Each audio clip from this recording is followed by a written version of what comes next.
this happened in the Penguins draft, you may remember. Sidney Crosby was given to the Penguins because they flipped a coin at the final two teams, and the Penguins won that coin flip, and that's why he's a Penguin to this day. So this is a perfectly legitimate way to conduct a draft. So these three teams, there's no obvious way to decide who goes first. We flipped a coin, or we put three names into a hat, we pulled it out. And Coach K's went first, then Coach Knight is up second, Coach Smedlapper is up third. Strictly a random decision. Okay, Coach K, you're on the clock. Coach Knight, you'll be following next, followed by Coach Smedlapper, and begin our clock. You have 90 seconds to begin. They already know. They're going to take a one right away. The first round's never hard. Okay, and they're going to choose player A. Player A, please announce your selection. Player A, rated as a 1, can't practice on Thursday night. Oops, Coach K, you can't draft her. She can't play, he can't play, I'm sorry, on Thursday night. So you can't take that person. Sorry. Okay, they changed their mind. They'll take player B, rated as a 1, and they can't practice on Friday night, so that's fine. Okay, Coach K is just drafted. Now Coach Knight is up, followed by Coach Smedlapper. Coach Knight's excited because they wanted player D. Player D, rated as a 1.5, can't practice on Mondays. Smedlapper's happy also because they wanted player A, who's rated as a 1. Okay, assistant, make sure you mark off who's been drafted. Thank you.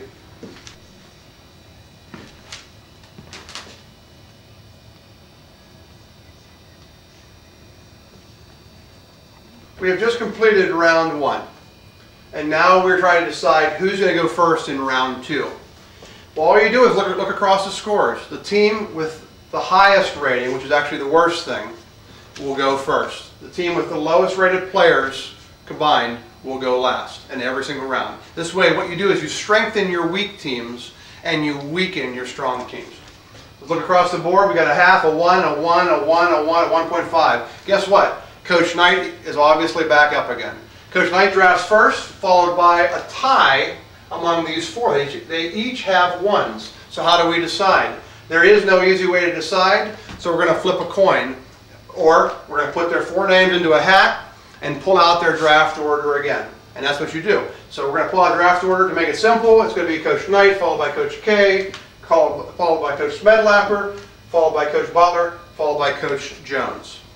And the final pick of the round will be Coach Smith. At this point, Coach Smith will be mad because they didn't get the pick in the first round. They're the last one in the second round. They will then, if you look at their face, will be a little frustrated with you at that point. However, if you laid out the draft ahead of time, then they will understand that this makes perfect sense for balancing the league, keeping it stack free. Coach Knight, being the highest rated team or the weakest team, gets the pick first in this round, followed by Coach K, Smedlapper, Butler, and Jones. These were decided by putting all 4 into a hat and randomly pulling them out and happened to go in this order. It could have gone this way, could have gone any way, but that's the order it went in to make my life a little simpler for this video. Okay, so Coach Knight is going to pick next, and they look and they're excited. There's still a 1 player available, so they're going to get another 1. That's player known as C. Player C has a 1 rating. The combined rating now is 2.5 for their team. Okay, so Coach Knight chose player C with a rating of 1. Their now combined rating is 2.5. You may ask, when does Coach Knight take their son Ned, who's rated as a 2.5? Or Coach Smedlapper takes Smeddy, who's rated as a 2? Or Coach K with his son Kyle with 3? They will be unfrozen in the round where players of that same rating are being drafted. For instance, the reason Coach Knight didn't have to draft or unfreeze his son was because there was still a 1 available. That was good luck for Coach Knight. If all the 1s were gone and we had been drafting 2s, anything in the 2s, 2.5s, then Coach Ned would have had to then drop down and plug in his frozen player. You'll see this in a couple seconds. Let's go on to our next draft choice, which will take care of itself. Coach K, his son's listed as a 3. As I look at my board, which you can't see, there are 1, 2, 3, 4, 5, 6 players still available with a rating of 2 and 3 more with a 2.5. So, for that reason, he does not have to unfreeze his son. He can go ahead and draft a 2. He's taking player E, rating of 2, can't practice on Mondays, total team. Coach Smedlapper is on the board now. all the ones have been drafted. There are no more ones left. We are now drafting 2s. So for that reason, Coach Smedlapper must unfreeze his child. So we unfreeze their child, and they get Smeddy, who's a 2, for combined 3. Coach Butler was the next to choose based on the hat system, and they take player F. Rated as a 2, combined score of the team is a 3. Coach Jones picks next. They take player G. The rating of 2, combined score is 3. And finally, Coach Smith, angry Coach Smith, gets to now pick. And they take player H. They're relieved, they actually get to pick somebody today. And their combined score with his 2 is a 2.5. We have now completed the second round of drafting, and we'll move on to the third round.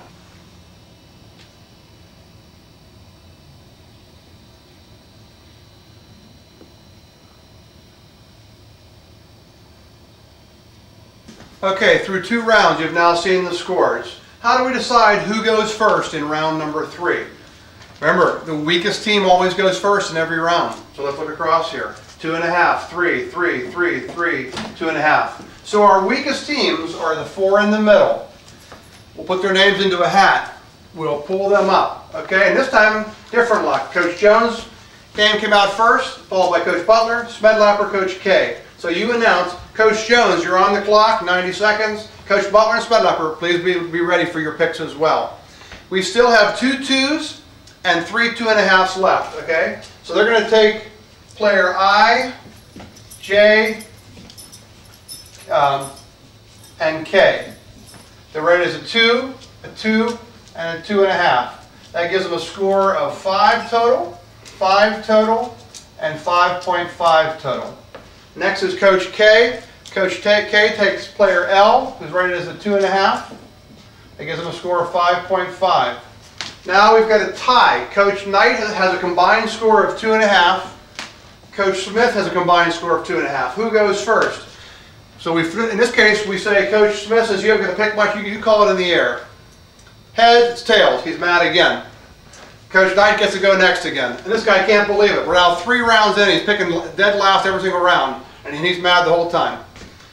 So, Coach Knight picks, and he takes player M, who's also a 2.5. Player M, 2.5. Add the score for a 5. The reason Coach Smith was so mad was all the 2.5s are gone. We're now into 3s. So Coach Smith takes what he hopes to be the best 3-rated player, player N, rated as a 3, for a combined score of 5.5. You can reassure Coach Smith. Coach Smith, look, these teams have 5, 5, 5.5, 5.5, 5, 5.5. You're right there with them. Don't worry, you still have that half player. You're going to score like crazy. You'll be fine this season. Okay, so now we finished that round. We're on to the 4th round. We won't zoom in this time. We'll just tell you that based on this, the highest teams are these 3. You'll throw their names into a hat again. You'll pull them out in order, and they'll pick again then in that order. And just continue on like that till the very end. When you get to the final round, we do something a little different. Let's say now that everybody's got their players, and we just finished the 7th round, and you're now coming to the 8th and final round. And our draft order is determined in a little different way. Here's how we do it.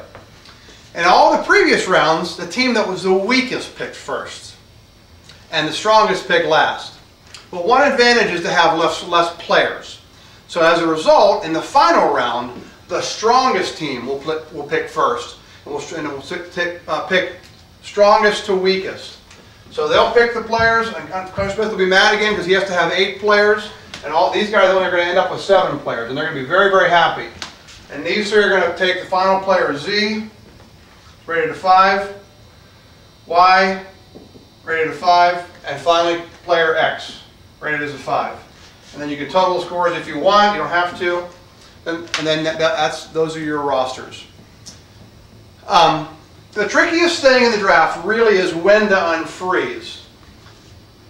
You would unfreeze a player in the round where those rated players are being picked. So, Coach Knight with his son Ned at 2.5 must take Ned or unfreeze Ned when the 2s, 2.5s are being drafted. Coach K with his son Kyle was rated as a 3. So he has to take him in that round. The reason would be, if he decided not to unfreeze his son and wait till the next round, he could get a 3. Then when everyone's drafting 4s, he would end up taking a 3, which would be a disadvantage. And again, would be a way to stack a team. So this is how the draft works. This is the draft that I'd like you all to use. If you have improvements on this draft, feel free to let me know. But this is the best we've come up with so far. I give Jim Walsh the credit for creating the beginning of this draft, and then I just took his draft and continued that on for every round. The trick is, don't just go snake draft. That's a bad idea. Every single round, draft weakest team to strongest team, and you'll chip away at those strong players. Don't allow assistant coaches, because if this player had 2 1s, look at the difference. Right now he's got a 0.5 and a 2.